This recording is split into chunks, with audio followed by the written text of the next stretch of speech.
রাজধানীর diploma engineers ইনস্টিটিউশনে তারুণ্যের রাষ্ট্রচিন্তার তৃতীয় সংলাপে অংশ নেন তরুণ রাজনীতিবিদ সহ অংশীজনরা।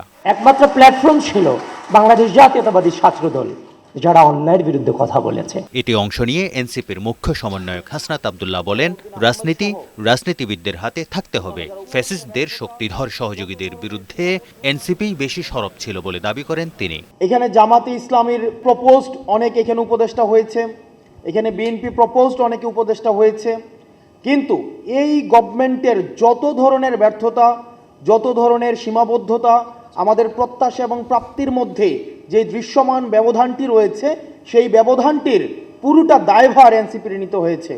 এ সময় বিএনপির স্থায়ী কমিটির সদস্য সালাউদ্দিন আহমেদ বলেন, পিআর পদ্ধতিতে নির্বাচন হবে কিনা তা নির্ধারণ করবে দেশের জনগণ।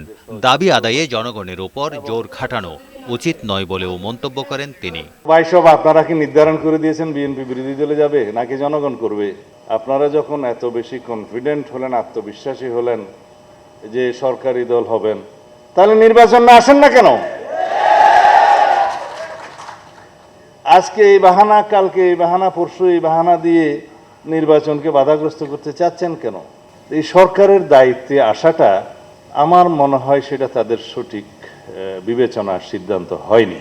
তাহলে আজকে প্রেসার গ্রুপ হিসাবে, জাতিকে নির্দেশক হিসেবে একটা ভূমিকা তাদের থাকতে পারত। তারা বলেন, রাতারাতি সবকিছু পরিবর্তন হবে না। তারেক শিকদার, বৈশাখী সংবাদ, ঢাকা।